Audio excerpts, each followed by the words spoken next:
ತೀರ್ಪುಗಾರರಿಗೆ ಶಿರವಾಗಿ ಸಭಿಕರಿಗೆ ವಂದಿಸಿ ಜೀವದಾತೆ ಪ್ರಕೃತಿ ಮಾತೆಯನ್ನು ನೆನೆಯುತ್ತಾ ಈ ಯಕ್ಷಗಾನ ನೃತ್ಯ ರೂಪವನ್ನು ಆರಂಭಿಸುತ್ತಿದ್ದೇವೆ.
ಸ್ವರ್ಗದಲ್ಲಿರುವ ಈ ಸುಂದರ ಪ್ರಕೃತಿ ಇಂದು ಮಾನವನಿಂದ ಹೊತ್ತಿ ಉರಿಯುತ್ತಾ ಇದೆ. ಈ ಪ್ರಕೃತಿ ನಾಶವಾದರೆ ಜೀವ ಸಂಕುಲ ಉಳಿಯುವುದುಂಟೆ? ಹಾಗಾದರೆ ಇದಕ್ಕೆ ಪರಿಹಾರವಾದರೂ ಏನು? ಪರಿಹಾರ ನಮ್ಮಲ್ಲೇ ಇದೆ. ಮನೆಗೊಂದು ಮರ, ಊರಿಗೊಂದು ಮನ, ಕಾಡಿದ್ದರೆ ನಾಡು, ನಾಡಿದ್ದರೆ ನಾವು, ಮರಗಳಿದ್ದರೆ ಮಳೆ, ಮಳೆ ಇದ್ದರೆ ಉಳಿಯುವುದು ಗಿಳೆ. ನಮ್ಮ ಮುಂದಿನ ಪೀಳಿಗೆಗೆ ಈ ಪ್ರಕೃತಿಯನ್ನು ಮತ್ತೆ ಸ್ವರ್ಗವಾಗಿಸಿಕೊಡುವಲ್ಲಿ ಹಿಂದೆ ಕಟಿಬದ್ಧರಾಗೋಣ.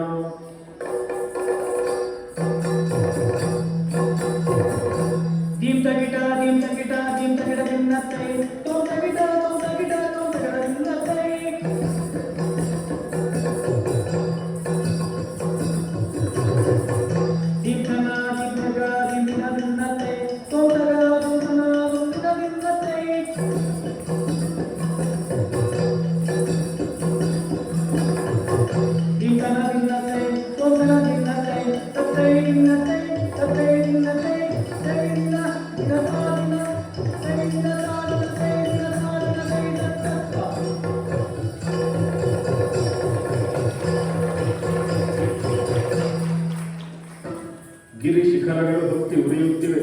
ಮಾರುತನ ಬೀಸುವಿಕೆಯ ರಭಸ ಹೆಚ್ಚಾಗಿದೆ. ಬೆಟ್ಟ ಕಾಡುಗಳು ಬರಡಾಗಿವೆ. ಶುದ್ಧ ಜಲ ಮಲಿನವಾಗಿದೆ. ಅಪರೂಪದ ಜೀವ ಸಂಕುಲಗಳು ಸಾಯುತ್ತಿವೆಯಲ್ಲ. ಹೀಗೆ ಮುಂದುವರಿದರೆ ಆಪತ್ತು ಕಟ್ಟಿಟ್ಟ ಬುತ್ತಿ.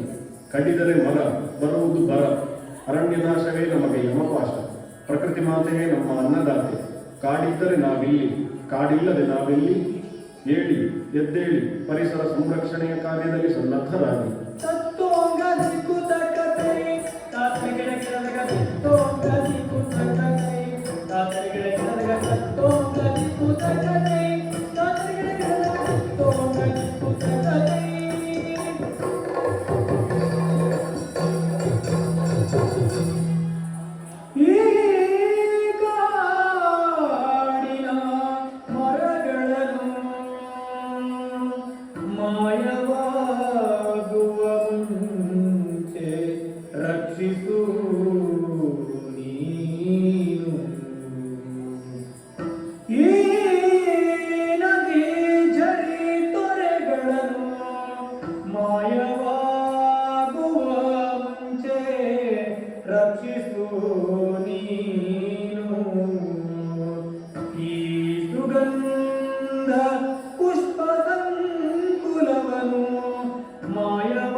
ಮಾಯ